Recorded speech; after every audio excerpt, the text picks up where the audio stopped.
Qiz qal'asi. Birinchi qism.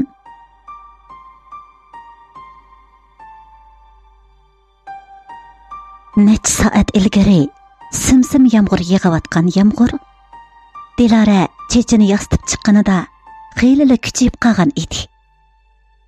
U shu topda yig'ayotgan yomg'irga qarab, davomli oldiga qarab mengishini yoki hozir daldallanayotgan lampa ostida bir oz turib olishini tanlayolmayotgandek mujmal tuyg'ular ichida yomg'irga qarag'anicha bir pas turib qoldi.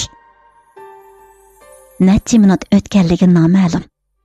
To'satdan "Siz bu yerda nima ish qilyapsiz?" degan ovoz Dilarani ovoz chiqqan tarafga qarashga majburladi. Chunki Dilara bu gapning o'ziga aytilganligini biladi. Odamlar mig'ildab turgan Shanxaydan iborat bu katta shaharda bundaq tonish ovozni anglamoq undaq oson emas edi. Dilara o'zining qiypash yon tarafida bug'doy o'ng, baslik kiygan, qari ko'zlari chaqnab turadigan 30 yoshlar atrofidagi salobatlik bir er kishining o'ziga qarab turganligini ko'rdi. Aniqki, u er Dilaraga gap qilgan edi. Dilara uningga bir qarab etgandan keyin oldiga qarab aslidagi holatiga o'tdi. Chunki u erni zotila tonimaydi. Bugun Dilaraning kayfiyati bakli nachar edi. Bundaq sharoitda notanish bir erning gaplari uning bu nachar kayfiyatini o'ngishib olishiga hargizmi yordam berolmaydi. Yomg'ir tomchilari birining kaynidan biri uzilmay taraslab tushyotdi. Qattiq yomg'ir sababidan yer yuzida hattoki ozroq suv yig'ilishga ulgurgan. Yomg'ir tomchilarining shiddat bilan tushishida suv tomchilari yuqoriga ozroq o'rlab, ondan to'xtaydi. Hamda kishiga ko'chada suv to'xtab ketgandek tuyg'u beradi. Ko'chadagi to'xtamay o'tayotgan har xil mashinalar va u yoqdan bu yoqqa aldirash mengayotgan odamlar ko'tarib olgan rang-garang kulliklar sus yomg'ir pardasi orqasida rangi o'ngan sizma rasmdek ko'rinadi. Bu yomg'ir osonlikcha to'xtaydigandek emas, dedi yiliqi er kishi. Endi u Dilaraga yonma-yon turadi. Dilara uning o'ziga shunchalik yaqin chaplashib degidek turganligini his qilib yetgan edi. Ammo uningga yana bir qitim qarag'usi. Shundaqla gapiga javob bergisi mukammadi. Bugun u kunlik elivlishni unutgan edi. Shunga qanday qilish haqida aniq bir fikrga kelamay gangirgandek turadi. Amaliyotda uning shu topda bak oldirash ishimi yo'q. Yaqin atrofdagi oshxonalarning biriga kirib, tomoq yavagandan keyin taksidan birini to'sib, maktabga qaytishni o'ylashayotgan edi. U o'ylashayotgan oshxona hozir u turgan o'rindan bak chiroq bo'lmasa-mu, yomg'ir bak kuchlik edi. Uningga oshxonaga kirib o'ltirib tomoq buyurtqach, yomg'irning to'xtashini kutish bilan bu yerda yomg'irlik manzarini kuzatgach turishning cho'ng farqi yo'qdek qiladi. Uning qo'sig'imi ancha ichib ketmagan. Lekin bir kunda 3 vaqt tomoq yeyish odatga aylanib ketganligi uchunla 3-chi qitimliq tomoqni yeyishni o'ylashgan edi. Natonish er Dilaraning yinida uningga yondashganicha xuddi Dilaraga o'xshash yomg'irlik manzariga qarab turadi. Shu topda ular bir eg'iz gap qilishmisimi va bir-biriga notonish bo'lsa-mu, ammo ular rostilla yaqin tanishlardek turadi. Dilara uningdan taravatgan sus tamaki hidini his qildi. Erlarga xos kuchlik bir puroq Dilarani azroq bearam qildi. Uning o'ziga yaqin turib olishidan bir oz bezor bo'ldi. Lekin Dilara uni qo'g'layolmaydi. Yomg'ir qattiq yig'ayotgan bo'g'ashqa, uningga o'xshashla kunlik elib-bilishni unutgan bir necha odam mushu kichikgina lampa ostida yomg'irdan daldillanayotgan edi. Uning orqasida bir jup oshiq-mashqlar, atrofida odamlarning borligi, yomg'irning shaqirab yig'ayotganligi bilan kori yo'q, bir-birini chin quchoqlab sevishgunicha romantik kayfiyatdan huzur ilayotdi. Endi Dilaraning yomg'ir manzarasidan huzur elishga royi qolmagan edi. Atrofdagi muhit uni tinimsiz g'idiqlab, xayollarini chechiyotdi. Lekin mushu holatda yomg'irga o'zini urib, tavakkul qilg'isimi yo'q edi. Mushundaq beoram holatda taxminan yarim soatlar turgandan keyin yomg'ir asta-asta pastladi. Qarab turgan Dilara endi taqat qilolmadi-da, simsim yomg'irga qaramasdan lampa ostidan chiqdi. Hamda har yakshanba kuni atayin kelib bir tahsil lag'man yeb ketadigan Shinjang oshxonasiga kirdi. Oshxonaning ichida odam nihoyat ko'p edi. Sirtda yomg'ir yig'ayotgan bo'g'ashqimi, oshxonaning ichi bir xil demiq edi.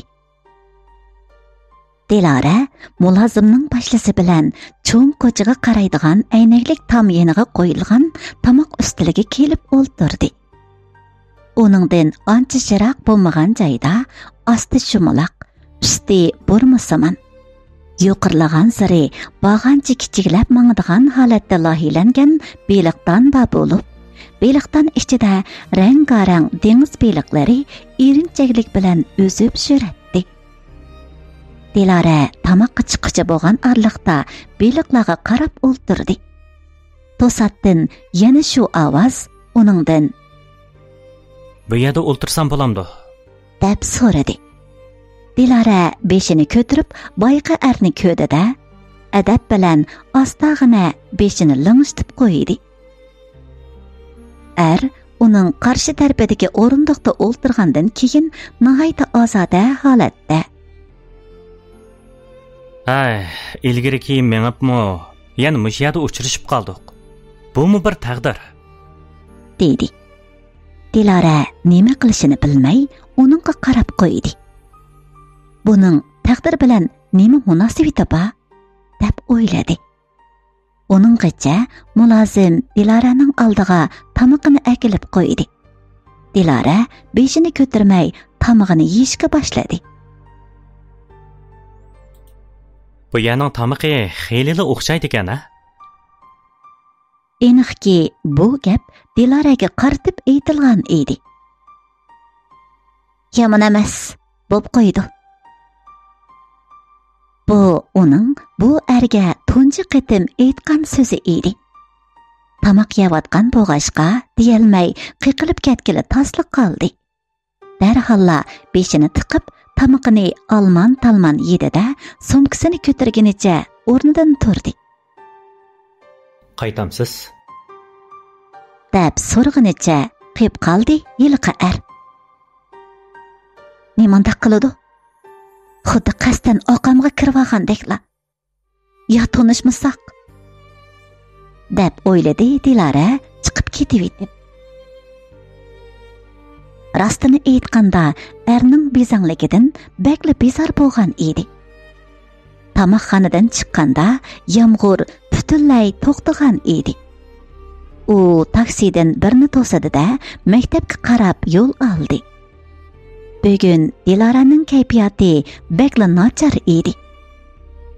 Davomliq kayfiyati eng nachar chaqlag'i kelganda satrashxonaga boradi-da, ko'zlarini chin yumg'unicha o'zining barliq ixtiyorini satrashga topshirib, soatlab jimjit o'ltiradi. Balkim sochlarining tortilib yo'gilishidan paydo bo'ladigan og'riq, to'kliq qalpoqning qizishidan paydo bo'ladigan bearamchiliklar bilan nachar kayfiyat o'tirsidagi bearamchiliklarni yengishni o'ylasa kerak.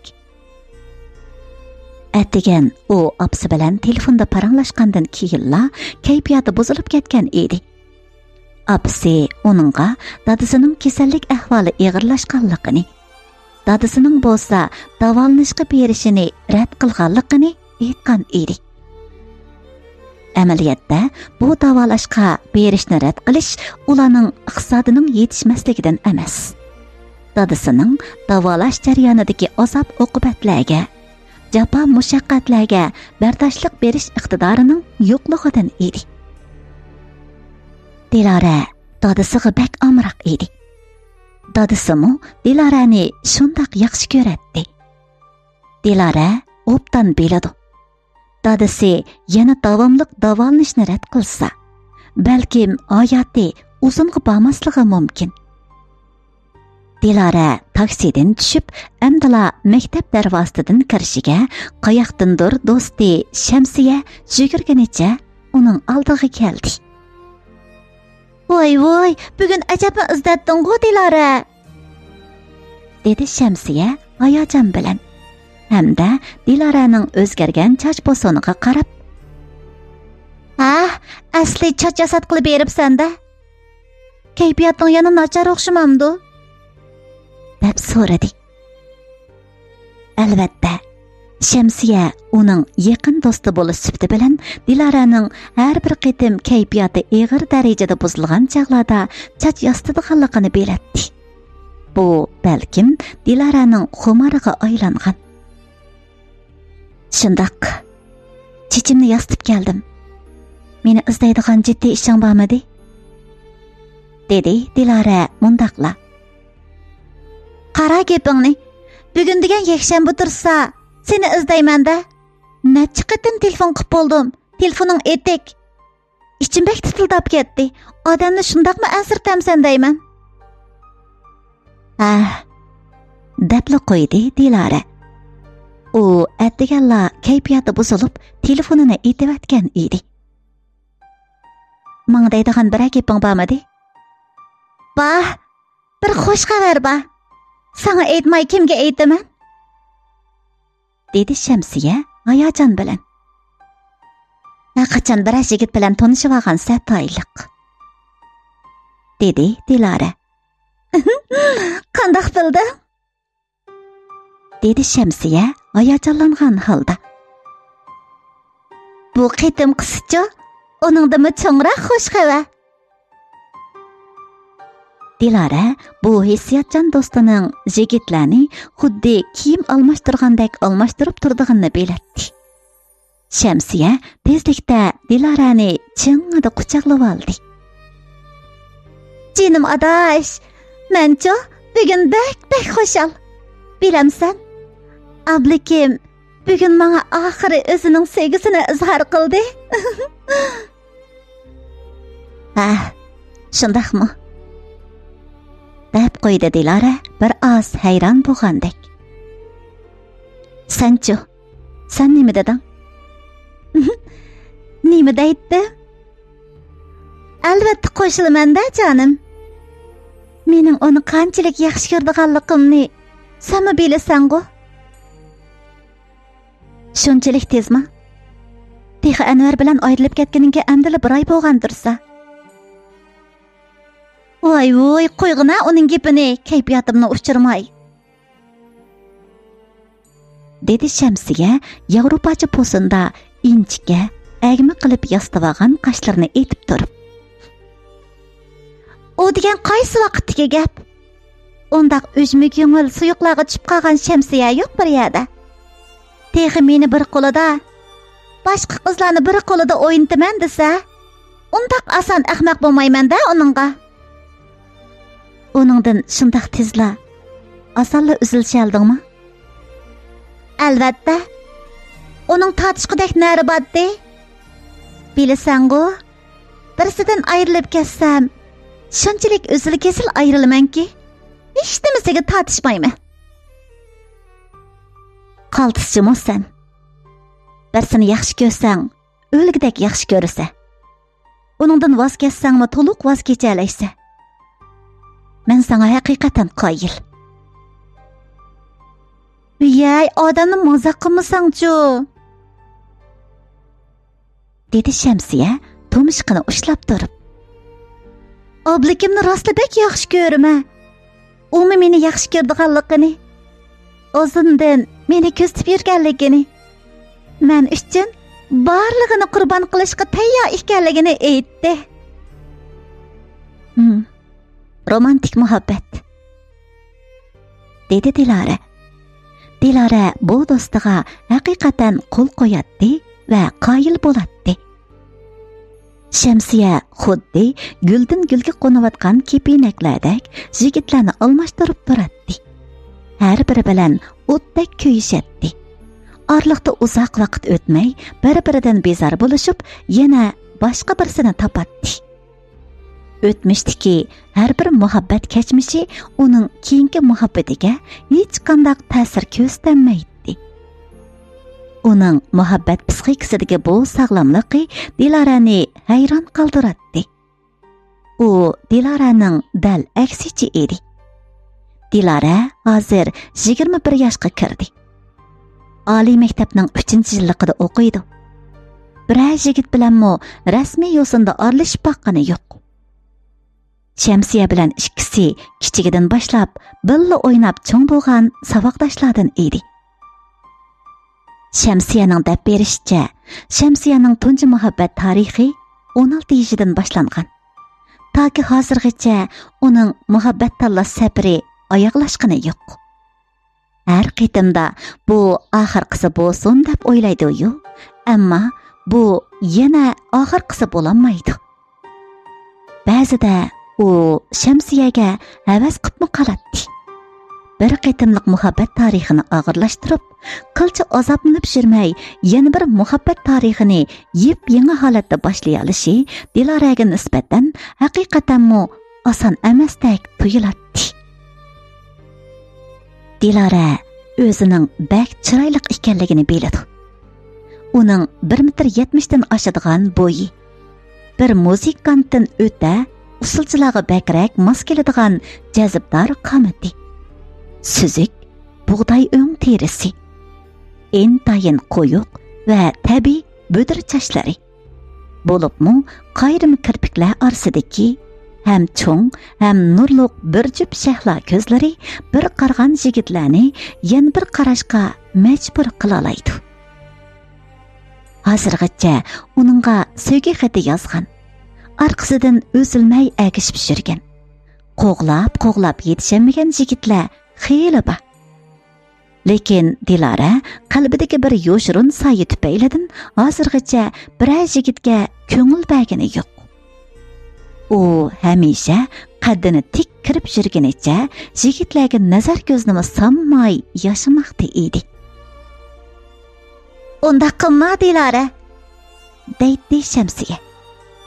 Aman bir kuni sening ishqingda kuygan yigitlarning o'g'liga qolasan. Dilaraning unda qig'isi yo'q.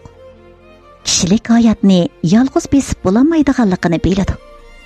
Ammo Dilara er kishidan jirkinadi. Uning erlardan saskinish, erlarga ishonmaslik kesili bor.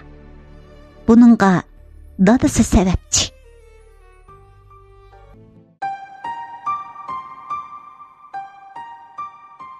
Ammo Dilara er kishidan jirkinadi.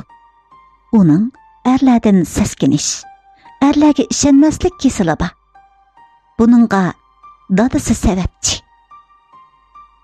Dilara rostilla er kishilardan jirginadi. Bo'libmi kayib qiladigan er kishidan. Chunki dadasi jahondagi kayibning hammasini qiladi. Tamak chekadi, aroq ichadi, qimor o'ynaydi. Mana shundoq jahonga patmay yurib, oxiri zaharga xumor bo'ldi. Mana bu eng chataq bo'lgan yeri. Chunki zahar uning dadasini pichoq tutadigan dongliq bir operatsiya doktoridan mana bugun qandaqdir bir amallar bilan xumorini besivamasa g'al-g'al titrab, tamoq yeydigan cho'kisini tutamaydigan zahar qalandariga aylantirib qo'ygan edi. Xumor dadasining har bir hujayrasiga, qonlarga singib ketgan edi. U faqat bir qitimli xumorini bosqandala va shu orqali o'z vujudidagi qurtdak o'milayotgan azoblardan qutulgandila o'zining odamligiga qaytadi. Hamda o'ziga bugundan boshlab zahar bilan xo'shlashadiganligiga, zaharni zodila ig'izga olmaydiganligiga, yangi odam bo'ladiganligiga va'da beradi. Ammo xumori kuchayganda u shunchalik bir odamga aylanadiki, ko'ziga hech nima ko'rinmaydi.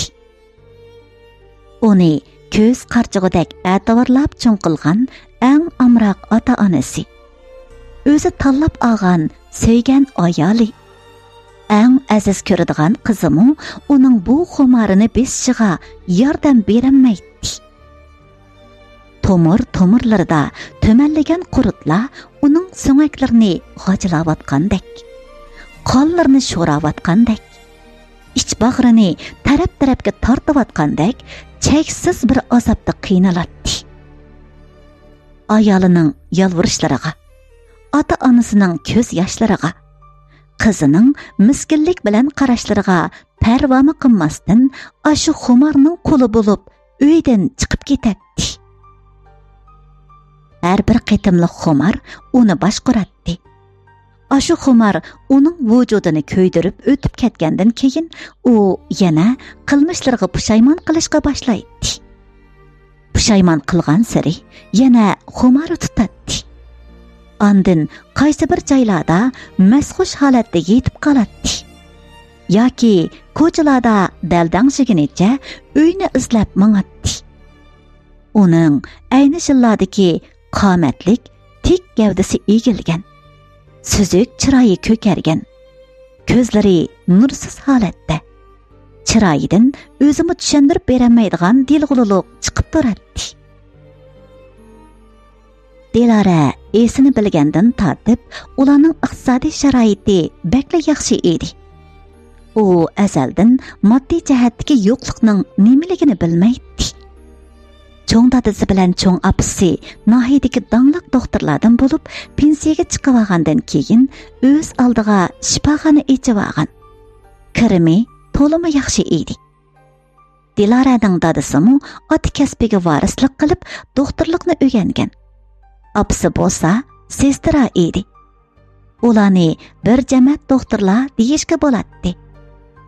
Dilaraning eng hayron bo'ladigini kasallarning azobini o'z ko'zi bilan ko'rgan. Boshqalarga saqliq ato qilish uchun tirishgan. Saqliqning qanchalik muhimligini biladigan tibbiy xodim bo'lgan dadasining o'zini qarg'ulacha zaharning changiliga tashlashi edi. Har qitim xumori tutganda xudini bilmaydi. Atsila pushaymon qiladi. Odatdagi tamakini qo'shib tashlaydigan bo'ladi. Lekin chidamaydi. Bakla irodasiz edi. Balkim bu u kichigidan boshlab bu oilada 3 qizning orasida bir o'g'ildab go'hardak ativorlanib cho'ng bo'lganligining natijasi bo'lsa kerak. Dadasi uni o'z qo'li bilan zahar tashlatish o'rniga akilib bir bosqich davolatgan edi. Bu qitim u 3 oyga yaqin shu yerda turib davolanib, vujudidagi xumor bilan asosiy jihatdan xo'shlashib, endi qaytadan hattoki odatdagi tamakini qo'lga olmas bo'lib, oq tamaki bilan tamom xo'shlashishga niyat qilib, bolalari bilan uzoq birga yashash uchun iroda bog'lab kelgan bo'lsa-mu, nejis xumor uni yanada bo'sh qo'yib etmadi. Amaliyotda uning irodasi haqiqatan ojiz edi. U haqiqatan bak bo'shang chidamas edi. U har vaqt kayibning eziqtirishlariga bardoshlik berolmaydi. Aslida uning oq tamakiga xumor bo'lib, bugungi kunga kelishimi uning kayibga ziyoda berilganligidan, o'z hayotidagi huzurni his qilolmay, istitak ichidan huzur izlaganligidan bo'lgan. Uning do'stlari ko'p edi, so'rinlari ko'p edi. Kayib sipaliq turmushni yaxshi ko'radi. Uning zaharga xumor bo'lib qilishini ashu tayini yo'q og'illari keltirib chiqargan. Oğlum, degan edi apisi. Burundan tatib, bak rayınğa beqib, erke ögütüp qoyduq. Әмді болғанда, tizginingni tatimiz desakmo yaxshi emas. Әмді, senmo kichik bola emas. Eng yaxshisi, nachar og'ilringdan voz kech. Ular seni hargizmi yaxshi yo'lga boshlamaydi bolam. Yana kelib, hozir sen yolg'iz emas. Xotin bolalaringni o'ylab qo'y. Apa, xotirjam bo'ling-a. Men kim bilan do'st bo'lishni o'zim obdan bilaman. Oqibat dal opsining deganidek bo'ldi. Qaysi bir qarniyatlarning qiziqtirishi, yo'l echib berishi bilan u zaharga xumor bo'lib qolgan edi. Buni uydagilar dastlabda bilmagan. Ammo oildagi iqtisod to'pidek to'zib, umu shundoq echinishli holga qolgandilar, dadasi buni payqab, uni zahar tashlash o'rniga epadi. Bu jarayon haqiqatan jafoliq bir jarayon edi. U har qitim normal holatiga qaytganida, endi bu kayfdan to'liq qo'l uzaman deydi-yu. Ammo yana undaq qilolmaydi. Nimishqa qo'l uzatmaydi? Chunki jamiyatdagi turli munosabatlar yana normal davomlashyapti. Turli to'y chaylar, xilma-xil yig'ilish, so'rinlar, qatar choy, tug'ilgan kunlar, u qatnashmasa bo'lmaydigan majburiyatlar bor edi. Do'stlar uni yana burunqidek qizg'inlik bilan kayib sapoga boshlaydi. Ko'z oldidagi yaltirab turgan aynak botilkalardagi suzuk suyuqliq har xil shakldagi aynak istakonga liqlab qo'yilganida, rang-garang chiroq ostida lig'ildab uning vujudida bir o'tni yondiratdi. Eliqi uni yeydigan, uning qinini sho'raydigan, ich bag'rini titma-titma qiladigan qurutlar zahar tashlash o'rnida nimjon holatga kelib, hujayralarning ang tagida besilib qolgan edi. Endi eliqi suzuk suyuqliqlar va uning puruqi qurutlarni o'yg'otdi. Uning vujudida qurtlar yana lo'mildab harakat qilishga boshlaydi. Adash, bir romkili ichinglar, bir romk ishganga hech nima bo'lmaydi. Deydi do'stlari. Uni zo'rlamanglar, deb to'sti ayoli. Uning birdilla erlik g'ururi tutib ketadi. Chunki u degan bir xotin kishining gapi bo'yicha yassa bo'lmaydi. Xotin ishmi deganga ishmaydigan ishni-chu, men qilmayman. Men deganchu kishi. Xotinning deganini qiladigan alga men texi tushib qolganim yo'q. Qo'yinglar birni. Deydi mardonalik bilan. Mana erkak. Deb aroqni liqlab qo'yib tutqizatdi do'stlari. Elimi bizga qarab o'ltirib ussab ketdi. Birni ishganga hech nima bo'lmaydi. Shundami yodash? Romkala yana qo'ldan qo'lga o'tadi. Jonni qiynag'uchi qirtaq suyuqlikning puruqi uni yana qiynaydi. Eliqi uyqusidan uyg'ongan qurutlar beshini ko'taradi. Yana birni. Shunday qilib u avval ichatdi. Ondan masjilikda uning zahar xumori qo'zg'alatdi-da, xotinining yolvurishlariga ko'zga ko'rinmaydi. Darhol o'rnidan turib, u tunji qitim kayibchilikning huzurini surgan o'rniga qarab mang'atdi. Endi bo'lsa, yiliqi zahar tashlash o'rnidan kelgandan buyon yo'qolgan yana bir men bosh ko'tarib chiqib, uni bu dunyoning rohat farog'atlaridan bahramand bo'lishga undaydi.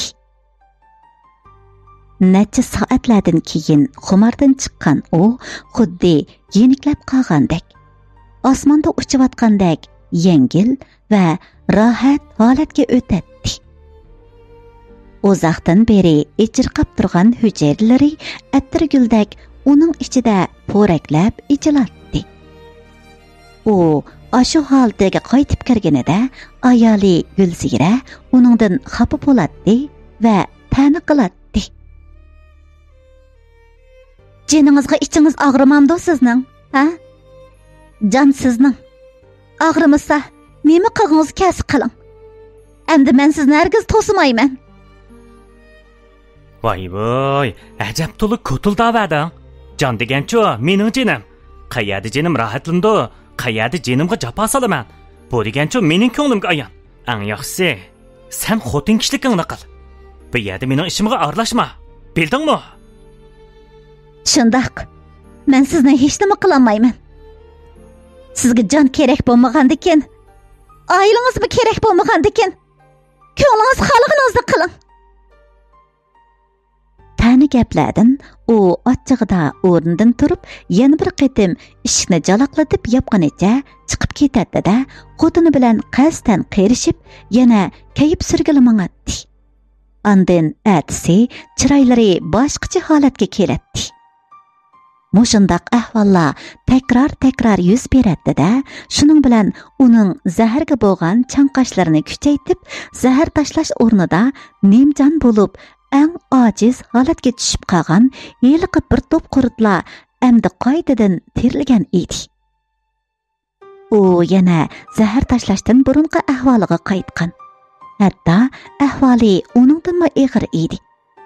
Yiliqi qurutlar yilidan yiliga uning qonlarini sho'raytdi, so'ngaklarini g'ajaytdi, yurak bag'rini titma qilib etdi.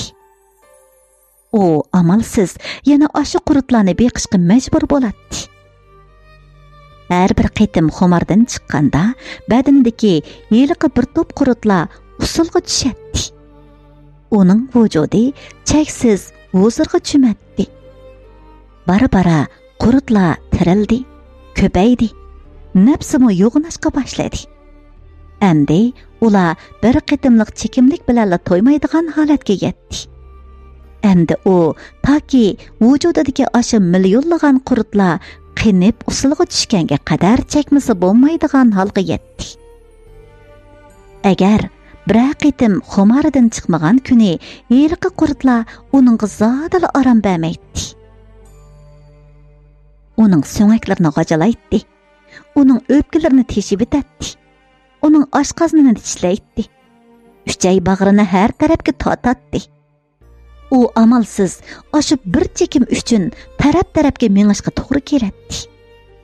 Aşı bir qitimni xumardan chiqmay turib tamoq yeyish uchun cho'qi tutgan qo'llarimi g'al titraydi. Endi yana davolanishdan burungi holatiga qaytib qolgan edi. Dadasi uni shunchalik yaxshi ko'radiki, u chekkanida to'sqan. Zahar chekmaslikka nasihat qilib, uni naminada izlab hali qolmagan dadasi yana ko'krak kirib chiqib, uni zahar tashlatish o'rniga ikkinchi qitim ipamoqchi bo'ldi. 70 yoshlik dada 45 yoshlik o'g'il uchun vayron bo'ldi. Ammo u o'zi chidamadi. Birinchi qitimliq zahar tashlatish jarayonidagi azobni esida chim saqlab olgan edi. Bu kunlarni qayta ko'rgisi yo'q edi.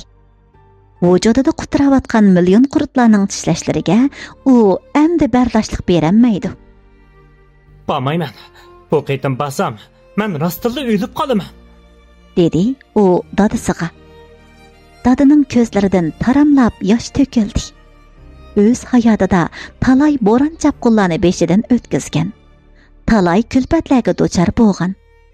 Eng oxirida yana qarg'aydek qad ko'tarib turgan dada o'g'lining bu chidamsizligi va yaramsizligi oldida ko'zlaridan beilojlik yoshlarni to'kdi.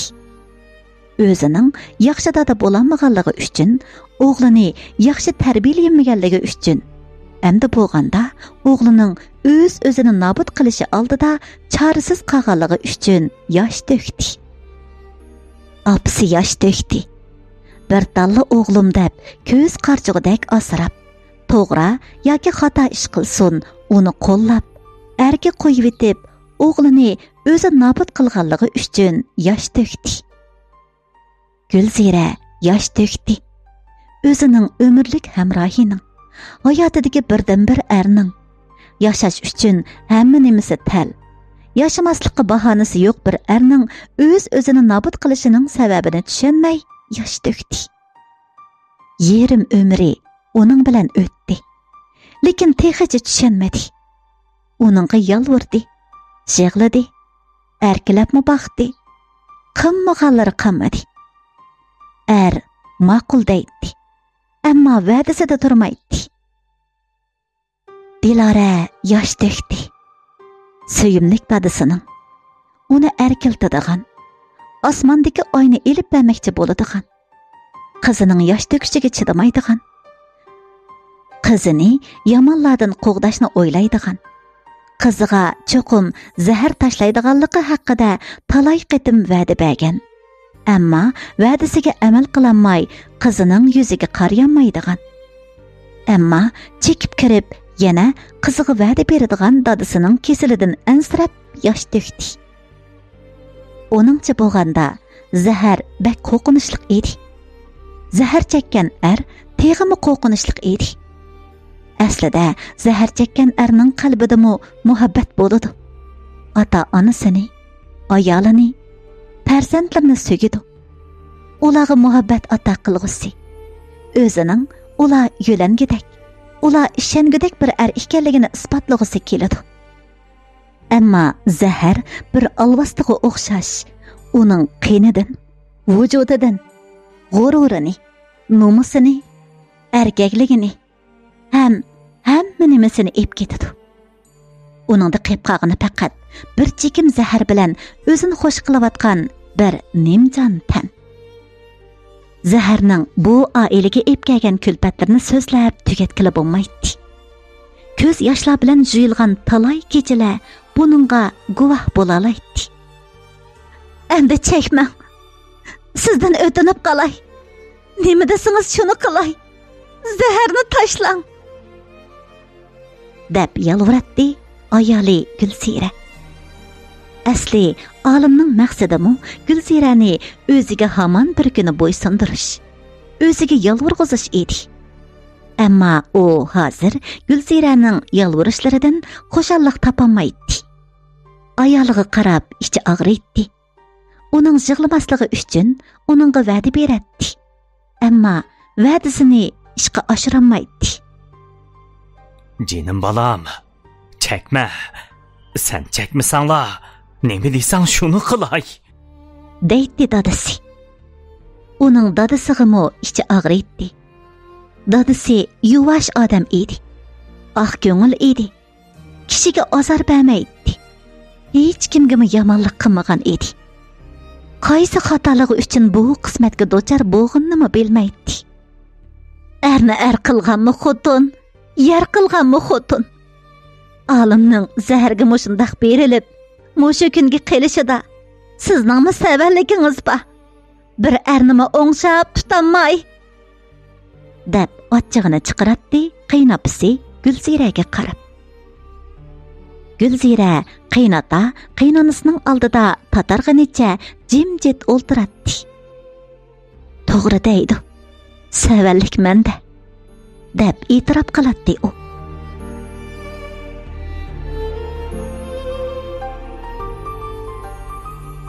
Gulsira qaynota qaynonasining oldida tatarganicha jimjit o'ltiratdi. To'g'ri deydi. Savallik menda deb e'tirof qiladi u. Asli olim bilan Gulsira kichik vaqtidan boshlab toki oliy maktabga chiqquncha saboqdoshlar bo'lib o'qigan. Olimning oilasi Nahiy bozorida barmoq bilan sanog'ichilik 100 obro'yliq boy oilalardan bo'lsa, Gulsirami hamma odam biladigan nomrod oilaning qizi edi. Dadasi kichik vaqtida tugab ketgan. Onasi gazir, ushaq-tushaq yemeklarni setish bilan oilasini qamdaydigan yuvosh ayol edi. U otasidan kichik yetim qolgan ikki qizini yaxshi beqib qatorga qo'shish uchun bakli jafo tortdi. Qanchalik jafo tortsimi, lekin qizlarning yaxshi o'qish uchun sharoit hozirlab bergan edi. Turmushi bakli jafoliq edi. Qizlar shu jafoliq muhitdan uchib chiqish uchun tirishni tanlagan edi. Ikki qiz haqiqatan tirishchan edi. Kichik chaqlarida o'zi davomliq bo'zaq qilib o'ynaydigan, chiroyining qiyni qanmagandek ko'rinadigan, nozik ham shig'lanqu Gulziraning qaysi chaqlardan boshlab rang to'zab, chiroyli bir qizga aylanib qolganligi olimningmi esida yo'q. Ish qilib, qiz yoshlik mazgilida tongdagi g'unchadek rang to'zab, olimning ko'zini chaqnatgan edi. To'liqsiz va to'liq o'tirdagi chaqlarda olim sinfdagi eng kapsiz o'quvchilarning biri edi. Gulzira bo'lsa sinfdagi eng aqlli, eng aktiv, tirishchan, a'lochi sinf kadiri edi. Shundaqla sinf mas'ulining eng qobil yordamchisi bo'lib, sinfdagi barliq ishlarni vaqti-vaqtida sinf mas'uliga doklad qilib, orqada qolganlarni yetaklash, nachar ishlarning sinfga yamrab ketishining oldini oladi. Sinfdagi intizomsiz ishlarning hammasida olim bosh edi. Hamma ishlarni Gulzira bir-birlab muallimga yetkazadi. Olimmi o'z o'yinlaridan tanmagandek, Gulziramu o'z mas'uliyatidan qochmaydi. Voy, sening qo'lingda nima keladi, cheqimchi? Nayt shu muallimga chaqsan-ku, u meni nima qila oladi? deb haqoratlaydi Gulzirani. Men faqat bo'lgan ishlarni dedim. Yolg'on gap qo'shmadim. Bu degan mening mas'uliyatim. deydi Gulzira. Yomon bo'lsang-chi, mushi gaplarnimi degan? Muallim sana kesib beradi. Desam deyman. Bir narsadan tamoyim bo'g'ashqa emas. Bu mening mas'uliyatim bo'g'ashqa hammani deyman. Desang davagan, cheqimchi. Qani ko'rib boqayli. Gulzira odam yo'q chaqlarda tasavvur shig'lab oladi-da, yana bu ishlarni aktivlik bilan muallimga ma'lum qiladi. Gulziraning ma'lum qilishi, olimning intizomsiz qilmishi, sinf mas'ulining ayrim chaqirib tarbiyaviy xizmat ishlashlari zodila tugamaydi. Olim uni yuzma-yuz tillab baqatdi. Nurg'un qitim uningga har xil ovorchiliklarni tug'dirib baqdi. Yana nurg'un qitim uni o'ziga yalvurishga majburlab baqdi. Ammo Gulziraning to'limi bo'yni qattiq, g'ururi kuchlik bo'lib, har qancha xo'rliq tassimi uningga kulib turib yuzlanib, hargizmi bosh egmaydi. Gulzira maktab maydonida ketib bir to'p uchib kelib, uningga qattiq tegadi. Gulzira ochiq bilan qaraydi. Gulziraning ko'zlariga yosh keladi. Ammo bir to'p o'g'illarning hijoyig'inicha o'ziga qarg'anini, arsida olimning borlig'ini ko'rib, chidab turib, kulimsirginicha ketib qoladi. Bu ishning boshchisining olim ekanligini, olimning plani ekanligini biladi. Ba'zi kech qolgan kunlari u aldirash uyga manganida velosipedining yeli chiqirayotganligini bayqaydi. Ammo hech kimga zarlanmay, velosipedini yetliginicha uyga piyoda qaytadi. Oppoq chiroyli daftariga rang chechilganligini bayqaydi. Ammo hech nima demaydi. Faqat olimga ochiq, mansitmaslik bilan qarab qo'yadi. Yana texi turibla sumkasida kitobning arsida uni ko'rishga taklif qilgan nomsiz sevgi xati chiqadi. Gulzira miyig'ida kulib qo'ygunicha ushshaq parchalab axlat sevitiga tashlaydi. Atsi saharda kimlarningdir o'z uyining darvozasiga bir xalta axlatni chechiyotganligini ko'radi. Ammo qaqshimay supurgini qo'liga oladi. Uning bu qiliqlari olimning jiniga tegadi. Uning faqat bir qitimli yalvurishini umid qiladi. Shuningdala u barliq ovorchilikdan qutuladi. Hatto ba'zi qizlarni o'ttirg'i selib, gapni avatib baqdi. Ay Gulzira adash, nima qilasan uning bilan qerishib, og'zingning uchida bo'lsa-mu kechirim so'rab qo'yg'ina, nima ovorchilik bo'lsang deyman. deydi yilqi qizlar. Ha, onunga yalvuramdiman. Qo'ldan kelganini qilsin. Gulziraning bu gapi birdamdala olimning quliqiga yetadi. Achchig'ida Gulzirani yalvurg'izish uchun, pushaymon qildirish uchun davomli buzg'unchilik harakatlarini planlaydi. U faqat planlasla bo'ladi. uning orqasidan chiqmay, uning xizmatini qiladiganlar bor edi. Gulziraning singlisi Gulmira otasining aksicha yuvosh qiz edi. U otasidan ham faxrlanadi, ham otasiga ochig'i bor edi. Bir qitim yolurib qo'ysang nima ketadi? deydi otasi velosipedni yetlab piyoda manganida. Bo'lmasa seni davomli bo'zaq qiladi ekan. Nimaga yolviraman? Erib ketgan bo'lsang, sen velosipedni minib ketavergin. deydi u singlisiga. Men birdandila orqangdan yetishiman. Gulziraning jahilligini biladigan Gulmira endi o'ttinsiz uningga ergashatdi. Otasining jahilligidan o'kinatdi. Saharda darvozaning oldi qayoqdandir to'shib kelingan axlatlar bilan ko'gisiz qilib etilganida uni jig'i tutatdi. Ammo otasining pisantigimi olmay tozlik qilayotganini ko'rib, ochig'ini ichiga jutatdi. Hamda supurgini elib yordamlashatdi. Gerçi bir sinfda o'qimasimi, otasining hamma falokatchiliklardan xabari bor Gulmira otasidan ansiraydi ham faxrlanadi. Bu ishlarning hammasining planlag'uvchisi olim ekanligini Gulmira biladi. Olim maktabdagi bir to'p quloq kasblarning aksi bo'lib, hech kimmi uningga chiqilishga petinolmaydiganini, faqat otasiningla uningga bo'yin egmaydiganligini biladi.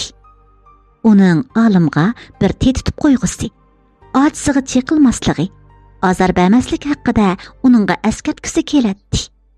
Ammo o'zimi bir qiz bola. Yana kelib, Gulziradimi ojiz bo'lg'achqa, undaq qilmay, dardini ichiga jutib, otasining soyisidek uning orqasidan yuradi. Otasi uning qalbidagi qahramoni edi. Gulzira bo'lsa, qandaqligi ishi yuz bersin, hech yuz bermagandek yuraveradi. Singlisining boshqalar tarafidan bo'zaq qilinganini anglagan Gulzira uchqandek yetib kelganida bir necha o'g'il bola suv chechishni bahona qilib, Gulmiraning usti beshiga paskani suv chechayotgan bo'lib, usti beshi bulg'angan Gulmira yig'lamsirab tugilibli qolgan edi. Gulzira yugurib kelganicha singlisini quchoqlab, uningga tasalli berdi. Ham uning usti beshini surtdi. U bak g'azablangan bo'lib, orqasiga o'rilganicha dasni elib yugurib ketdi. Bolalar nim bo'g'ini bilmay qilishdi. Gulzira tozliq uydan bir das suvni ep chiqib, koridorda bir necha bolaning hamrohligida kelayotgan olimning ustiga g'azab bilan chashdi va uning qarshi tarafida tik turdi. Tuyuqsiz zarbidan gangirab qolgan adashlari etilib kelganicha Gulzirani urmoqchi bo'lgan edi. Yuzidagi suvni qo'llari bilan surtgan olim qo'l ishorasi bilan ularni to'xtatib, Gulziraga yaqinlashdi. O'lgin kelgan o'xshamandi.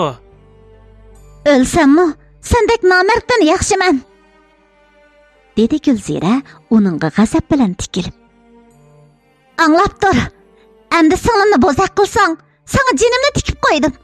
Gaping bo'lsa menga-da. Nima deb singlimni bo'zaq qilasan?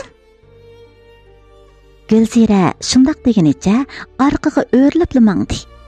Eliqila yana uni tutmoqchi bo'lgan edi, u qo'lini yana bir silkib, ularni to'xtatib qo'ydi. Ammo Gulmiraning kashti qaytib kelgandan keyin deb berishcha, bu ish olimning ishi emas bo'lib, bir necha bola ularning sinfiga kirib, Gulmiraning usti beshiga maynas suv chashgan yeliq bolani bir necha shapaloq sapdi. Yeliq bola qo'rqqanidan hech nima deyolmay yig'lab turibdi. Andin yeliq quloq kastilar chiqib ketish oldida Gulmirani qaysing bo'zaq qilsang, oqibating mana shundoq bo'ladi debdi. Balalar chatoq qilishidan ansirab, bu ishni muallimga hech kim demabdi. "Acha, sen olim bilan yurdingmi?" deb so'radi Gulmira. "Natiga yo'q gapni qilma", dedi Gulzira. "Amsa u nemishqa meni qo'g'daydi? Nemishqa mening o'chimni ep beradi?" Buni Gulzira tushunmadi. Olimdimi so'ramadi. Bu Gulziraning hayotida tunji qitim uningga qarzdor bo'lishi edi. Ammo olimga rahmat aytishni, yoki o'zining xatoligi uchun kechirim so'rashni xohlamadi. Bu uchirgan uvalchiligimning faqat birsiga qaytirgan javobi deb o'yladi u. Hap. Aman bir kuni seni bosh egdirmaydigan bo'lsam. degan edi olim shu kunlarda. Mushundaq niyat qilgan olim bir sodiq qo'g'dig'uchidek toki to'liq o'tirdan boshlab oliy maktabga chiqquncha, hatto oliy maktabni bitirgicha hech kimning Gulziraga ko'z qizartishiga va yiqilishiga yo'l qo'ymadi. U bularning hammasini Gulziraga bo'lgan o'chmanligimdan, aman bir kuni uni bo'y egdirish uchun, o'zimga tizlantirish uchun deb o'ylaydi. Ammo o'zining qaysi vaqtdan boshlab Gulzirani seg'inadigan, ko'mizi turolmaydigan, Gulzira uchun hammani qiladigan holatga yetganligini texi bayqamagan edi. Ham e'tirof qilmaydi. Ota-onasining pulining kuchi bilan oliy maktabni bitirgan bo'ldi. Ammo o'qish bitirgandan keyin uning osmonga pichoq otadigan qo'qimsiz, buzg'unchi mijozi haddidan oshdi. Uning bu mijozidan qo'rqqan ham uning kech-kechalab uyga kirmasligidan bezor bo'lgan ota-onasi uni o'ylab qo'ymoqchi bo'lishdi. Yomon o'g'ilni yanala xotini boshqurg'ini to'siq deyishdi. U uydagilarga Gulzira bilan to'y qiladiganligini uqtirdi. Eng avval opsi qarshi chiqdi. Opsi xuddi bu oildagi ayol podshohga o'xshaydi. Uning degani degan, qilg'ini qilgan edi. Bo'lmaydi, dedi u. Nadiki bir gazirchi xotinning qizini o'ziga loyiq ko'ribdimi? Menchu chekib tanlab, hech bo'lmasa, puli ko'p bo'lmasimi, o'rni, yuz obro'yi bor kishilarning qizlaridan uningga eng chiroyligini tanlab ep bera olayman. Bu nahida kimmi biz bilan quda bo'lishni xohlamasin? Kimmi uningga qizini berishga chidamasin? Ya puli, ya o'rni, ya bir yuz obro'yi yo'q haqning qizini olamdikan. Endi-chi bu gapni ikkinchilab qaytadan eg'ziga olmasin, dedi opsi o'tirg'i tushgan taqsiga. Osmondagi oyna ipasimi karim yo'q. Ash qizni og'anim og'an. Olimning javobi birla edi. Opsi uning bilan tirkishib, xeyli johillik qilib baqdi. O'ziga yaragan nam obro'yliq boy oilalarning qizlarini olim bilan uchrashishga o'rlashtiribmi baqdi. Lekin olimni niyatidan yondiranmadi. Olim opsi o'rlashtirgan qizlar bilan ko'rishga chiqsa, ahmoq qilishdan boshqa ish bo'lmaydi. Nima qilganing bu? deb ranjitdi opsi. Qosim Zagarning qizi bilan ko'rishga g'arq mas bo'lib beribsa, qalayim qanchaqchaqlarni qilib uni qo'rqitibsa texi. Bechora qizning jini chiqqili tasliq qopdi. Sang'izada nima bo'ldi, ha? deydi opsi. Qodir Jinglining qizini sen bilan ko'rishtirishga o'rlashtirgan yaga nadik bir maymoqni qo'ltiqlab kiribdimizsa, bu nemish endi, ha? Ish qilib, har bir qitimliq ko'rishda olim xilma-xil yangiliklarni, hayron qolarlik ishdan birini sodir qiladi. Ish opsining ko'ngildagidek bo'lmaydi. Voy, bu olimcha meni saron qiladigan bo'ldi, deb qaqshaydi u yana. Bo'ldi qilayli xotin. Sizni tunishtirgan qizga uning mayli yo'q. Shuni shundoq qilyotdi. Agar uni zo'rlab, ko'ngli tushmagan qizdan birini apasakmi, palonglining mijozini bilasizlar. Xotinga ko'ngli tushmasa, talog'i yuguraydigan gap. Hafta 10 kunda uydan jidal majra qurmay, bizmi bosh og'riqdan xoli bo'lolmaymiz. Eng yaxshisi, o'zi tanlaganni ap berib, xotirjam yashaylik. Haq namrat bo'lsin ham bo'pti. Bizning haqning pulidan tamoyimiz bormidi? Shu namratlikni hisobga olmaganda boshqa ayibim yo'q-kan. Namratlik eng cho'ng ayib dadasi, deydi opsi qoyil bo'lmay. Put-qo'li joyida turib tirishmasa, shundoq namrat yashaydigan gap. Menmo surishtirib baqdim. Qizning onasi eri baldirli o'lib ketgandan keyin shu ikki qizi uchun o'zi oila ayoli bo'lsa-mu, shundoq kichik tijoratlarni qilib yashab ketdi. Qizlarini o'gayning oldida qo'ymayman deb qayta to'y qilmabdi. O'zi jafo cheksimi, qizlarini oxirigacha o'qitibdi. O'ylab beqinglar, shundoq kirimining tayini yo'q bir ayolni ikki qizni oliy maktabda o'qitishi osonmi? Mana cho'ng qizi doktorxonada sestra ekan. Kichik qizimi yana 1 yildan keyin o'qish bitirdi ekan. Meningcha, u bo'ladigan oila ekan. Tirishchanlik bundan ortiq bo'lmas. Sizlar undaq degan bilan haqcho qudanglar nemish qiladi desa nomus qiladi ekan kishi. Kiberanglarni ustin qilib olmanglar. O'tgan kunimizni unutib qolmaylik. Ishkimizmi bu kunga yetguncha oz jafo tortganmi? Oho, shu. Lekin shu bir dasturxonda o'ltirsaqmi, kim desa, qudisikan degidek odamlarni topsaq bo'ladi emasmi? Eng yaxshisi tanlig'ini olib beraylik.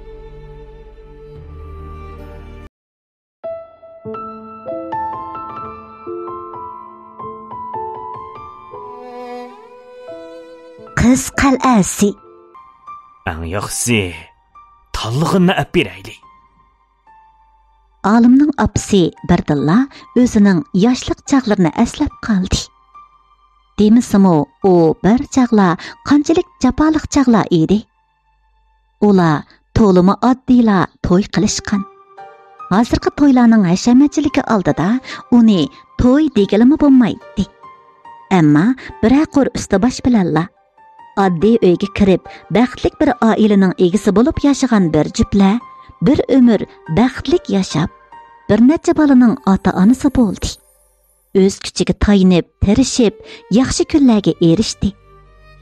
Siyosat kundan-kunga yaxshi, taraqqiyot kundan-kunga yuqori bo'ldi. Endi bo'lganda boshqalar oldida o'zini cho'ng tutib olish yaxshi emas-ku. Opasi Mo'shalarni o'ylab, o'zining deganlaridan bir oz nomus qilgandek bo'ldi. Demisimi, bolalar kelishib qolsa, pul, boylik hozir ular uchun kam emas-ku. Yana kelib, opasi olimning gapini shiranmaydi. Baribir uning deganini qilmay qo'ymaydigan mijozini obdan belatdi. Bo'pti, uning deganida qilayli, dedi opasi o'ksinib. Uni o'zimiz shundoq o'rgatgan. Endi nima amal? Ilmu olimning jidal majralari oz emas edi. Arqasidan tap bostirmay agishadigan bir to'p og'illarni agashtirib, yili suratdan oshirib mashina haydayotgan. Yili boshqalar bilan urushib, ularni yarlantirayotgan. Yili kech-kechalab uyga kirmayotgan bosh og'riqlari ularni zeriktirgan edi. Opasimi qattiqroq gap qilganda qig'ini bilan amaliyotda uningdan bak qo'rqatdi. Qaysi bir kuni cho'ng chatoqdan birini topa deb ansirabli juratdi. Kichigidan boshlab bir o'g'il deb og'zidan chiqqanni qilib berib, shundoq yomon o'kitib qo'yishgan edi. Endi bo'lganda uni to'sish va boshqarishmi qiyin ahvolga kelib qolgan. O'zining ko'ngliga pukkanni ep berayli deyishdi. Ammo ular o'ylamaganki dasturxon tashlab bo'lganlardan maqsadni anglabla Gulzira ularni rad qilib etgan edi. Kechiringlar, biz o ailega rastla mos kelmaymiz, deb ularning dasturxonini qabul qilmay qaytarib etgan edi Gulzira. Opasi bo'lsa, qizimning ro'yichi bo'lsin deb qarab turganmish. Voy, nemasiga cho'ngchilik qiladi ekan o? O'g'limga ep beraman desamchi, meni kishilarning qizlari bizning oilaga o'chrat bo'lib turyotdi. Mening o'g'limni yaratmabdimishmi texi? O'g'limni yaratmasa, shiroqqa bosin. Lekin opasi shundoq degani bilan bak xush bo'ldi. Bir hisobda bumi yaxshi bo'pti. Meningmi appagim yo'qdi uni o'g'limga. Mencho chekib tanlab tirnoqni to'xtig'ida qizlardan ep berma o'g'limga. Lekin qizi o'zini biladi ekan, Sizlarni yaratmapti emas, sizlarga teng kep chiqanmasligidan, o'zining oila ahvolidan ansirab qolgan gap. Biz ularning xili emas deydi. Biz ulardan hech narsa talab qilmaymiz. Bizning hamma narsamiz o'zimizga yetib oshadi. Bizmo shundaq dedik. Ularning boshqa talabi yo'q ekan. Faqat o'g'limizning ko'ngli shundaqkan, shunga keldik deb ochiq aytdik. Lekin qiz ching turib, oilamiz ularning oilasiga mos kelmaydi. Eng yaxshisi ranjishmagaylar deb yo'lga sep qo'ydi. Men texi ishqinglarni kelishigilik o'xshaydi debdiman, dedi apsi olimga. Qiz o'zining ahvolini nazarda tutib, bizning oilaga kelin bo'lishni rad qilibdi. O'zining ahvoli ayonkan o'ziga. Egiz shaqqa eslolmay degan chig'i. Hozir to'y qilg'im yo'q. Lekin to'y qilsam, shuningdan boshqani olmayman, apa. Aslida opisi musha fursatdan foydalanib, olimni niyatidan yondirib, o'z xilidagi boshqa odamlar bilan quda bo'lishni bekmi orzu qilgan edi. Ammo olim uningdan boshqa qiz bilan to'y qilish planining yo'qligini aytib, uning planini suvga chilashtirib qo'ydi. O'g'lining qat'iy niyatini ko'rgan opisi va'da berdi. Deginingdek bo'lsin balam. Men qandoqligi qilib bo'lmasin, o qizni sening olqiningga sep beraman. Bizli ep berimiz desak, kimkan o qizini bermaydigan? Olimning apisi o'ziga ishonadigan, qilaman degani qiladigan ayol edi. Anglashlarga qaraganda qizning ko'nglida heligu birasi yo'qmish. Bor bo'lgan taqdirdimi, bu pul kimlarni usulga sanmagan? Darvaqa, olimning apisi o'ttirg'i sağan elchilarning qadimi Gulziraning uyini to'xtamay avat qilib turdi. Kelavatgan so'g'i salomlar, shirin shakar va'dalar oldida oxiri ona to'yliqni qabul qilishga qo'shildi. Xotirjam bo'linglar. Qiz mening, uni o'zim qoyil qilaman, deb va'da berdi elchilarga. Qizim, agar ko'nglingizda boshqa odam bo'lmasa, ularning talabini rad qilmayli.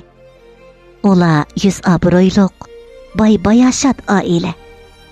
Bundaq oilaga kelin bo'lib kirsangiz, baxtingizning echilg'ini shu. Bir umr jafo tortmaysiz, dedi opisi. Ko'nglimga pukkangu birasigu yo'q. Lekin ular bek boy-bayashat bo'lganligi uchunla ularning oilasiga kirgim kelmayotadi, opa. Jafoga chiday olmayman. Boshqalarning meni pas, namrat ko'rishiga chiday olmayman, dedi Gulzira ko'nglidagini tushundirib. Yana kelib ocham kichigidalla uning bilan chiqisholmaydigan tursa, dedi Gulmiramo qarshi chiqib. Nemishqa haqqa oldirab va'da berdingiz, opa? Kichiklik degan shundaq bo'ladi. Kichiklikdagi ishlarning ayibligidek hech yeri yo'q. Sen to'la otqachilik qilma, dedi ona Gulzirani gapga kirgizolmaganiga Gulmiraning aralashqanidan xafa bo'lib. Aralashmasam aralashmadim. Hammamiz shu ochamning baxtini deymiz-ku, dedi Gulmiramo xafa bo'lib. Cho'qim baxtlik bo'ladi. Shundaq esil oilada baxtlik yashaydi, cho'qim. Ana shundaq hukm qildi. Ondan Gulziraga nasihat qilishga boshladi. Qizim, bek ortiqcha o'ylab ketibsiz. Agar ular bizni past ko'rgan bo'lsa, bizni quda bo'lishga tanlamagan bo'ladi. Qizim shundaq chiroyliq, axloqli tursa, kimmi uni tanlamasin? dedi opisi faxrlangan holda. Bu tarafini Gulzirami o'ylashgan edi. Mayli pul boylik jihatdan bo'lsin, obro'y inovat jihatdan bo'lsin, ular bilan qilishmag'idak nurg'un oilalar bor edi. Lekin ular nima deb bizni tanlagandi? degan savollar uni hayron qoldirdi. Acha, dedi Gulmira kashta bir hujrada yotganida. O'ylab baqsam, u rostla seni yaxshi ko'ramdi nima? Yo'qay, dedi Gulzira qarish chiqib. Nədəm ondaq yaxşı görüş bolsun? Onun bilan shuncha yil saboqdash bo'lib o'qibdimiz. Ikkimizning bir og'iz chiroyli paranglashgan yerimiz yo'q. Mana hozirmi uydagilarni chiqarib qo'ygani bilan menga o'zi gap qilib baqmadi. Men tushunmadim. Ish qilib bu muhabbat emas. Amsa bu qanday hissiyat? Men bilmayman. Voy ish qilib kallam qaymoqibli ketyotadi. Olimni ko'z oldiga keltirsala, uning o'zini yaxshi ko'rishiga ishonmaydi. Ikkisi shuncha yillik saboqdoshlardan bo'lsa-mu, talay qatim urushib beqibdi, ranjishib beqibdi, bir-biriga ta'tir qarishibdi. Ammo ta hozirgacha chiroyliroq ikki eg'iz paranglashib baqmabdi. Ko'ngil sirlarini izhor qilishib baqmabdi. Shundaq turuqliq, u zodi nima uchun meni tanlaydi?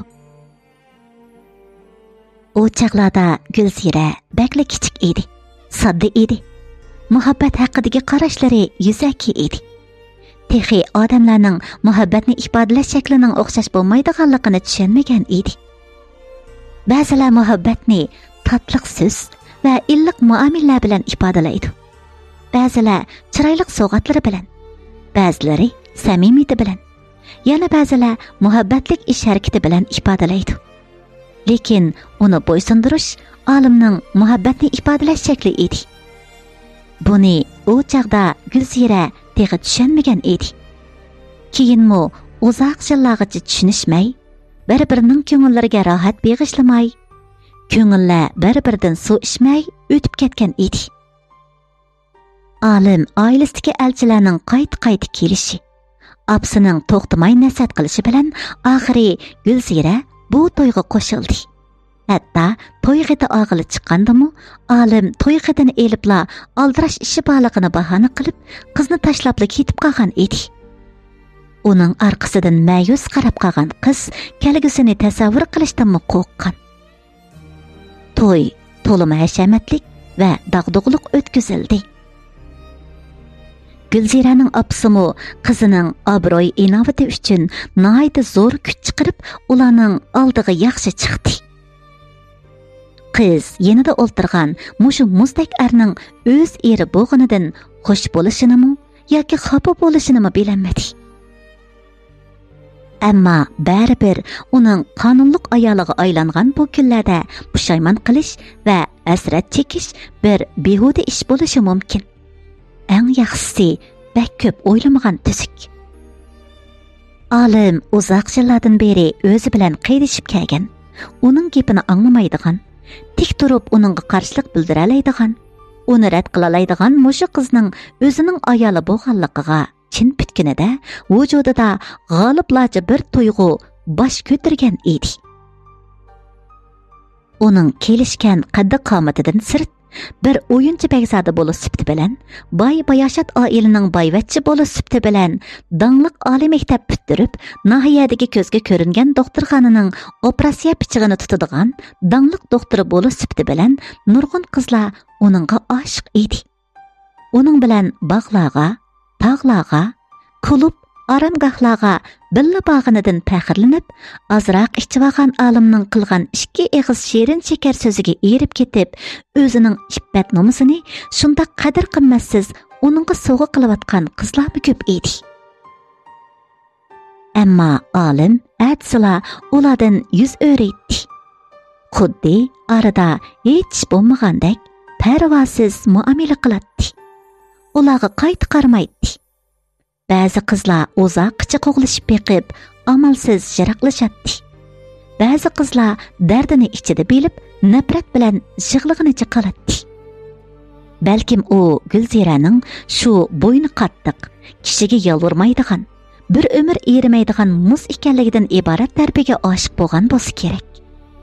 Mayli qandaqligi bo'lsin, qiz oxiri uningga mansub bo'ldi. Bu uning g'albisi emasmi? Kashda olim hujraga kirganida to'yliq libosga purkangan Gulzira hujrada to'limi nozik qiyofatda o'ltiradi. qip-qizil to'y ko'ynagi ichida qiz qizil guldek chiroyli edi. Onunğa nazar sağan aşı minutda dostlarının zorlaşı bilen bir neçe romka içip alğan alim ayacını besip alanmay arallı oltırgan kızını qopanlıq bilen qucaqlap karvatqa bastı. Onun sızmı qoqub oltırgan kız tuyuqsız qopanlıq aldıda cahillik bilen tirkeşdi. Bugünden başlap men senin erin. Meniçe eringni kütgandek kütgün. Alim qizning qulqiga shundaq pichirlab, yenik tishlab qo'ygunicha qizning kiyimlarini yovuzlik bilan tapqushladi. Uning muomalasi qandaqdir o'z eridek emas, balki bir bosqinchidek tuyg'uga kelgan qiz yana jahillik bilan o'zini qo'g'damoqchi bo'ladi. Lekin ojiz bir qizning qo'lidan nima kelsin? Alim uning lavlarini rahimsizlarcha tishlaydi. Qo'llarini qayraydi. Barliq kuchi bilan qizni qiynaydi. Qiz oxiri hardi, charchadi. Jondan o'tgan og'riq azobi ichida ko'zidan taramlab yoshlari to'kildi. Ishni oxirlashtirgan olim g'oliblarcha bir haza yetib olgandan keyin Gulziraga qaradi. Qiz yalang'och holatda tugilganicha uningga orqasini qilib yotadi. Onun ko'zlari to'satdan kirlik ustida atirguldak yeyilib turgan qon dog'larga tushdi-da, cheksiz bir suyunish ichida Gulzirani orqa tarafidan chin quchoqladi. Qattiq qo'rqib ketgan Gulzira yovvoyi hayvonga uchirgandek uning qo'ynidan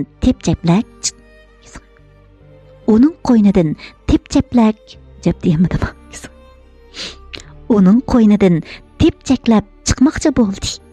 U to'xtamay shilg'inatdi. Uning toki hozirgacha o'zini qochirayotganligini ko'rib, olimning birdilla judini o'rladi.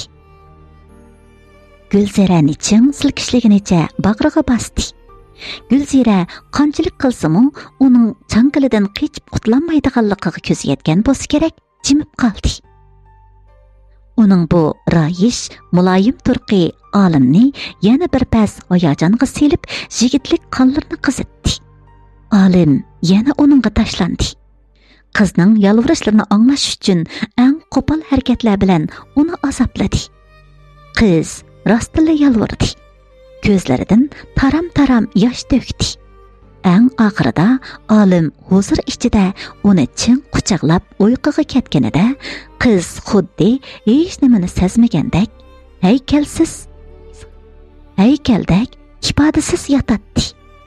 Ammo uning ko'zlaridan yoshlari jipi uzilgan marjondek to'xtovsiz do'milab tushyotadi. 5-qism. Gulzira bilan olimning hayoti ana shundoq boshlandi. Olim Gulzirani yaxshi ko'radi. Bo'libmi, qizning pokligi uni bakla suyundirgan. Uni bir umr qadrlashga dilida ahd qilgan edi. U o'z ko'nglidagi muhabbatni Gulziraga ifodalash uchun uningga guldastalarni, qimmatlik oltin zibu zinnatlarni, esil kiyim-kechaklarni sovg'a qilib turadi. Uni majburiy holatda suyish va asabiylarcha o'z nafsini qandirish orqali o'zining g'oliblik tuyg'usidan huzur his qiladi. Ammo Gulzira buni muhabbat deb qaramaydi. U sovg'a qilgan gullarni axlatchiligiga tashlab o'tkisi keladi. Zibu zinnatlarni o'z qo'li bilan taqab qo'ymasa, taqashni xohlamaydi. U bularni olim faqatla o'zi uchun, boshqalarning oldida ayolining esil va salobatlik ko'rinishi uchun, boyligini boshqalarga ko'z-ko'z qilish uchun qilyotidi deb o'ylaydi. Olimning o'ziga bo'lgan muhabbatidan gumonlanadi. Uning qo'polligidan ranjiydi. Biroq qitimmi muhabbatlik holda olimning bo'yniga esilib turib, chin qalbidan chiqarib suyib boqmaydi. Olim rastilla uni yaxshi ko'ratdi. Uni yaxshi ko'rgani uchun vaqtida ishdan tushadi. Kecha sirtdan kirmaydigan o'yinlarni oxirlashtirgan edi. Endi uni izlaydigan qizlardan to'liq voz kechgan edi. U barliq vaqtini ayoliga sarf qilishni, ayoli bilan birga turishni, uning sevgisidan bahramand bo'lishni, uning bilan romantik tuyg'ular ichida yashashni arzu qiladi. Lekin to'y kechasidan boshlab olimga o'sh bo'lib ketgan. Uningdan shirgangan. Bo'libmi, uning karvatdagi qo'polligidan teni shirkangan Gulziraning kech bo'lishig'ila teniga og'riq azobi tarqalgandek bo'ladi. U oppoq xalatlarini aldirmay soladi. Kiyimlarini erinchaklik bilan almashtiradi. Qadamlarini asta elib, uyga qarab yo'l oladi. U qanchalik asta mangsimi, yo'l birdamdala tugab qoladi. Uning uchun muzdek to'yladigan 2 kishilik dunyoning eshigi ochiladi. Televizor ko'rganicha taqozolik bilan uni kutgan olim ayolining bir qitim bo'lsa erkilishini, hech bo'lmasa kulib bir qarab qo'yishini umid qiladi. Ammo Gulzira kiribla kiyimini almashtirib oshxonaga kirib oladi. Oxiri taqat qilolmagan olim kirganicha ko'ktat adalayotgan Gulziraning orqasidan chin quchoqlaganicha uning bu yillarga hayajon bilan suyatdi, tishlaydi, nafaslar istiklashadi. Qo'yib etding. Pichoq qo'limni kesib etadi, deydi Gulzira. Mayli, kesib assa, o'zim tikiman. Olim muhabbatlik harakatlarini to'xtatmaydi. Hattoki texmi qizg'in va asabiy holatga o'tadi. Bundaq chaqlarda Gulzira xuddi bu yillarda tiklik quruq minayotgandek tugilib oladi. Amaliyotda bundaq chaqlarda Gulziraning badanida albatta olimga nisbatan moyillik paydo bo'ladi.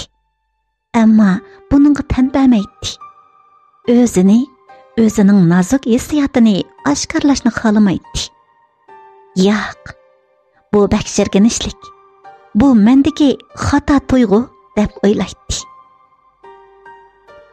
Olim ba'zida Gulzirani ko'targanicha ip chiqib, karvatga tashlaydi. Undaq qilma, deb yalvaradi Gulzira. Men tomoq yetib olay. Tomoq yemadik-ku. Seni yeysanmi bo'ldi? Deginicha yovuz bo'ridek tashlanadi olim. Gulzira olimning segishlarini, o'zidan kech-kunduz ayrilmasligini azaldan muhabbat deb o'ylamaydi. Olim meni yaxshi ko'radi degan xiyolni asla qilib boqmagan edi. Har qitim olim bilan birga bo'lgandan keyin o'zini bosqinchilikqa uchirgandek xo'rliq his qilib, olimga bekla o'sh bo'lib ketadi. Buni faqat olimning shahvoniy tuyg'ularini qandirish uchunla, o'z tenining huzuri uchunla epag'an harakati deb biladi. Olim barbara Gulziraning teniga erishgan bo'lsa-mu, uning qalbini egilganmaganligini his qilib qoldi. Gulzira hamisha shundoq sovuq ham muzdek edi. Uning olim bilan birga bo'lishi faqat uning xotini bo'lganligi uchunla, faqat bir ayollik mas'uliyat uchunla edi. Olimga bu lozim emas edi. U ayolining tenini emas, ruhini egilashni xohlaydi. Uning muhabbatiga erishish umidi bor edi. Ammo Gulziraning mangulik muzdek, ko'takdak hissiyotsiz turqi uning erlik hissiyoti bilan o'ynashmoqda edi. Meni so'y, deb majburlaydi olim. Uning o'zi so'yginida tamdak turganidan ochiqlab, hamda Gulziraning engikini majburiy qo'rib, og'zini ichib, tilini majburlab uning og'ziga soladi. Uning tilining to'xtamay harakatlanishidan Gulsira qo'rqishga boshlaydi. U olimga moslashib, uning quchog'ida behush bo'lishdan, olimning qiltiqiga tushishdan ansiraydi. Uning yana tarkishib, tomdak turganidan g'azablangan olim uni birli ishtirganicha uyni tashlab chiqib ketadi. Erim edi-ku. Uning quchog'ida yiqilsam nima bo'pti? degan xayol uningga to'limi kechikib keldi. Olimning meni sevgishlari, mendan kech-kunduz ayrilmasligi muhabbat ekan-ku degan his tuyg'uga to'limi kechikib hukm chiqargan edi. Erimning karvatdagi qo'polligi faqat bir kuchli hayajonkan-ku deganlarni kechikib his qildi. Amaliyotda bularning hammasining muhabbat ekanligini, o'zining muzdek so'g'aq muomala bilan o'z hissiyotini bo'g'ib, uningga muhabbat ato qilmay, uningdan qechib, o'z erini qo'ldan chiqarib qo'yganini kechikib his qildi. Nurg'un odamlarning o'z muhabbatini ifodalash usulining o'xshash bo'lmaydiganligini his qildi. Ammo u bu chaqda rostilla bak kechikkan edi. Amdi ishdan tushib uyga qaytganida so'g'uq uy uni kutib oladi. U olim eng yaxshi ko'radigan tamoqni etib, tamoq muzlab ketguncha saqlasimi, olim qaytmaydi. Karvatda yolg'iz yetib, uyqusi qochadi. Olimning kelishini, o'zini quchoqlashini, uningga qo'pollik qilishini sig'inadi. Ammo olim kelmaydi. Telefon qilganida qaynoq so'rovlarda bo'ladi. Qizlarning erkalashlari o'nglanadi. Yuragi etishadi. Shuning bilan hech nima demay telefonni qo'yib etadi. Olim ko'pincha hollarda g'arqmas holda tong atog'i yaqin kelib, karvatga o'zini tashlaganicha uyquga ketadi. Gulzira uning bulg'angan kiyim-kechaklariga, o'zgargan chiroyiga qarag'anicha badbo'y puroq ichida uyqusiz tongni o'tkazadi. U nurg'un ishlarda o'zining xato qilganini, o'zining olimni mushunda qilg'izganligini sezadi. Ayol orasida obro'y, inovat talashishning, g'urur, vijdonliq bo'lib olishning ahamiyatsiz ekanligini to'nib yetdi. Olimga yalvarmoqchi, uningdan sevgi talab qilmoqchi, muhabbatlik hayotini qayta boshlamoqchi bo'ladi. Ammo fursat zotili kelmaydi. Olim o'yin tomoshalarga shunchalik berilib ketgan ediki, endi uning tap tortadigan odamlari yo'q edi. Burun cho'ng uyga kiradi. Hech bo'lmasa dadasi, opasi ko'z quloq bo'ladi. Uningga nasihat qiladi. Bak haddidan oshsa, iqtisodiy jihatdan cheklaydi. Hozir u tizginsiz osov otga o'xshab qolgan edi. Yeliqi bir to'p og'inlari bilan yana tepishib olgan bo'lib, jahondagi askarliklarning hammani qilib yashaydi. Ichib chekatdi.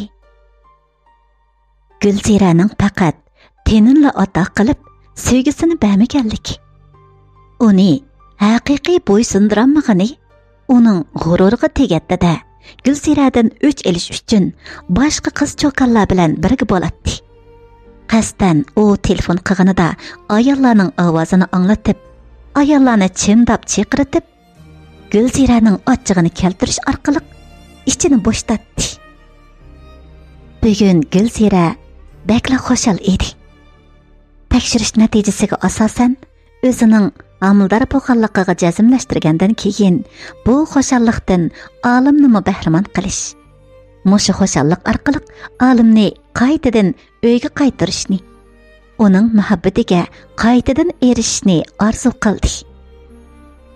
Bugun qerishqandak hech bir ishdan tushadigan vaqt bo'lmayotdi. Soatiga ne chiqardi. Vaqt to'shqan hamon uyga aldirash yetib keldi. Lekin uyda olim yo'q edi. Albatta, Olimning yo'qligini u belətdi. Yaqindan beri olim ishdan tushibmi, uyga qaytmas bo'lib olgan edi. Gulzira hayajon ichida olimga telefon qildi. "Voy, siz nada? Sizga aytadigan gapim botdi", dedi u hayajon bilan. Agar gaping bo'lsa, to'g'riqsar aramgohiga kelgan. Men 3-ayrimxonada, dedi olim. Ovozidan u azroq ichib olgandek qiladi. Gulziraning ko'ngli sal yerim bo'lgan bo'lsa-mu, ammo ichiga elib ketmadi. Bu xushalliqni aytishdan, uni qaytirib kelish niyatidan yaltaymadi. Olimning o'zini suymasligiga, bolasini suymasligiga, bu yo'ldan qaytmasligiga ishonmaydi. Azaldan erini izlab bo'lmaydigan, qancha azoblansa-mu, dardini ichiga shutib o'tadigan Gulzira darhol o'rnidan turdi-da, olim o'z qo'li bilan tanlab bergan oq to'r ko'ynagini kiydi. Ko'ynak bakla chiroyli bo'lib, ko'ynakning sal o'ymi yaqisi, nozik badallariga xo'pla kelgan beli, sal qiyosh, kang etaklari Gulzirani bir esilzoda xonimga o'xshatib turadi. Yana bo'yniga esib olgan shitranglik marvoyit marjini uni boshqacha tusga kirgizib qo'ygan. U chiroyini ancha-muncha tuzashtirib, so'sqina girim qilib oldi. Bularning hammasi erini qaytirib kelish uchun edi. Andan u darhol tekshirish natijasi selingan sumkasini ko'targanicha olimni izlab mangdi. Gulzira to'g'riqsar aramgohiga kirib, mulozimning ko'rsatib qo'yishi bilan ayrimxonaning eshigini ochib kirganida hayronlikdan chakchiyib qoldi. Ayrimxona o'zgacha besalgan. Sunniy to'g'raqning oltin rang shoxlari, oltin rang yaproqlar ayrimxonaga bir xil hashamat tusi ato qilgan edi. Jumaloq tamoq ustilida olim chiroyli bir qiz bilan chaplashib o'ltiradi. Gulziraning kirganini ko'rib, ular ancha-muncha midirlashgan bo'lsa-mu, chiroyida bir odam kirganidan sal o'zini totadigan holat ko'rinmaydi. Olim eshik tubida nima qilarini bilmay turgan Gulziraga qaradi. Gulziraning oq ko'ynagi uningga bakla yarashgan. Shunchalik tabiiy va shunchalik nozik. Chiroyidan bir oz g'arg'illiqqa chiqib turgan bo'lsa-mu, yanala shundoq go'zal edi. Shu topda nachirumga ichib olgan olimning meng'isida bu ayolni azoblashdan, uning o'zini yaxshi ko'radigan yoki yaxshi ko'rmaydiganligini sinab beqishdan boshqa tuyg'u yo'q edi. Kagan, bu yoqqa kelib o'ltirgan. Texi tamoq yemagansan? Dedi olim. Axir kayfiyatni kontrol qilib olgan Gulzira u ko'rsatgan uning yenidagi o'ringa emas, balki uning qarshi tarafidagi o'ringa kelib, uningga yuzma-yuz qarab o'ltirdi. U shu qarashlari bilan olimni nomus tuyg'usiga keltirishni o'ylaydi. Nima tamoq yegan ba? Xoliqningcha yegan. Bularni xohlamasang, yana buyursaqmi bo'laveradi, dedi olim. Ustal usti liq qo'rimlar bilan to'shqan edi. Ba'zi qo'rimlarga cho'qimi tegmagan. Ikki odam uchun bu bak isrofchilik edi.